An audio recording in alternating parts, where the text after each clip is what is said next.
Could you explain how the framework regarding essential, preferable, and preferable to me fits into all of this? Yeah, absolutely. It's so relevant for for this. So the framework of essential, preferable to me started with we were teaching a specific skill. This was about, I don't know, 15, I don't know, maybe 15 years ago. Nah, maybe like, I don't know, somewhere between 10 and 15 years ago. We'll just leave it at that. I don't know the years anymore. 2020 really messed that up. But at some point, over a decade ago, apparently, we were teaching a skill. And this particular skill was the collection of frequency data. And frequency data is often collected with a tally counter, one of those things that you see bouncers at clubs, or sometimes they use them on sports fields. Yeah. And so we were searching around the market and the entire city of Accra, Ghana, looking for a tally counter. And we were like, well, I guess we can't teach this. We can't find a tally counter. And what we realized in that moment is that, wait a minute, it's not essential that they use a tally counter. It's essential that this data gets collected. That's what's essential. It's preferable that it's frequency data, that it's actually going to show us how often something happens per hour, not just a count at the end of the day, right? It's like this actually happens throughout the day. And it's preferable to us that a tally counter is used. But if we're so focused, and we were so focused on finding a tally counter by walking around the markets and looking, we weren't going to have any data collected. So this is a framework that I've used in other work that I've done that has gone well beyond the essential of data gets collected. I use it with my wife when we talk about the dishwasher. It is essential that the dishes get put in the dishwasher. It is preferable that they get put on specific shelves, apparently. It is preferable to her that they get Tetrised in perfectly, moved around perfectly, and the dishwasher is only run at some unknown interval. And so if she's so focused on putting the dishes in like Tetris and running the dishwasher at a certain specific interval, she's going to lose sight. It's essential the dishes get put in the dishwasher. And she's going to live with someone who leaves the dishes on the counter because I don't even know how you want them in the dishwasher. So in this conversation, it may be preferable to us that we live in a world where we are allowed to engage exactly as we want to engage and nobody ever tells us anything differently. It is essential we are able to live our lives. It is essential. And I think, you can take anybody from all over the map. You can take ABA, you can take Autistic Self-Advocates, you can take our partners around the world, you can take Global Autism Project as an organization, and we can all agree on one thing. And that is that people with autism should be able, or autistic people, we can't even agree on that, okay? But what we can agree on is that they should not be harmed.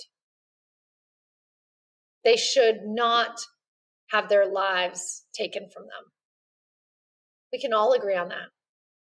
And so I'm hopeful that we can start there and look at what that looks like. And I really get that the definition of harm varies across populations. Get it. But we can all agree that nobody with autism should have their life taken from them. Yeah, exactly. It's all about that context, like you were saying. Whatever situation that we're in, whether it's in the US or in India or wherever, the environment can be so different. Absolutely. And yeah, if you get bogged down in and stuck in that what's preferable to me, you lose sight of what's essential. You do. And this happens in the online world with, this day and age of just polarization and people getting really stuck on their identities. We see it across politics, not just in the autism world. So I think it's something to be aware of. Like, it doesn't have to be that way. we can learn from each other. Not everyone is going to think the same way. Everyone isn't. I feel like it's very individualistic even to say everyone's entitled to their own opinion. Maybe it's a very American thing, but it's okay. You can think that. But if you shut people down or shut people off, it's not workable. How are we going to progress from there? Exactly. And here's just the thing, right? You have lost your ability to ever influence or impact the way that somebody is thinking about something when you're immediately making them wrong and telling them no. You've just lost your ability to do it. And I get it. I get it because I've done it. I have some very clear, specific thoughts about how things should be done internationally. And I talk about them. And I've won awards for them. And in my mind, the right way to do it is to do with and not for. And I was on the Masai Mara in Kenya about, again, I don't know years, 6 years ago. Let's just pick a year. And I remember someone came up to me and they said, oh, we run an orphanage and I think we have some kids with autism in the orphanage. Well, I have my own opinions about orphanages. I don't think orphanages should be run by people from other countries. And I have a lot of facts and a lot of books and a lot of resources and a lot of articles and a lot of education and a lot of personal experience to back up why orphanages should not be run by people from other countries. And so I just blew them off. They said, oh, can I give you my phone number? And I said, yeah, sure. Okay. Bye. I didn't even keep their phone number.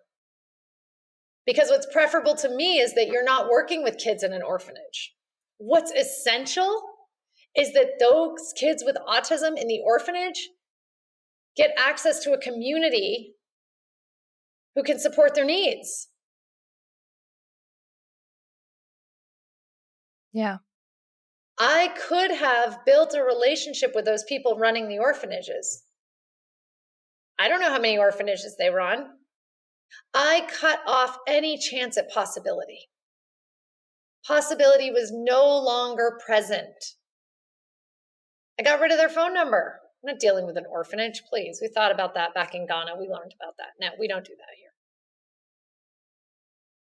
And I think about that all the time. I think about how judging them and making them wrong because I didn't like the way in which they were doing their work really impacted someone's life. And I'm not sure who they are. And I've Googled it. I don't know. And I could have formed a relationship with those people. I could have gotten curious about them. I could have asked them what got them involved with orphanage work. And I probably would have found that their heart is in the right place. I probably would have found that they're loving, caring people who are doing the best they can with what they know. Usually people have good intentions. Yes, and I fully get the argument that that's not enough. And also, it's a starting point. I could have had a conversation. I could have spoken potentially to their entire company. We could have worked together. Maybe they ran other orphanages with more kids. I've been to orphanages that have kids with autism in them. And you might not like ABA, but I tell you what, you do not like what's going on in these orphanages where people have no idea what to do with these kids. I don't talk about this a whole lot because, again, I'd rather focus on the great stuff that's happening.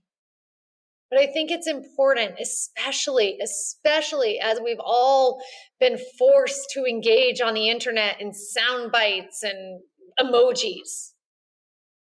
It's really important to get that all over the world, there are things happening that nobody wants to have happen to these kids and adults if they make it to adulthood.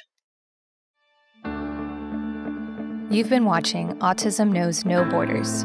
If you like this video, please give it a thumbs up and subscribe to our channel.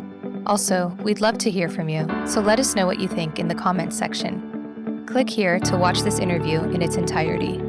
You can also find us on your favorite podcast app. Tune in each week for engaging conversations of how people across the globe are inspiring change and building community. Thanks for watching. Take care.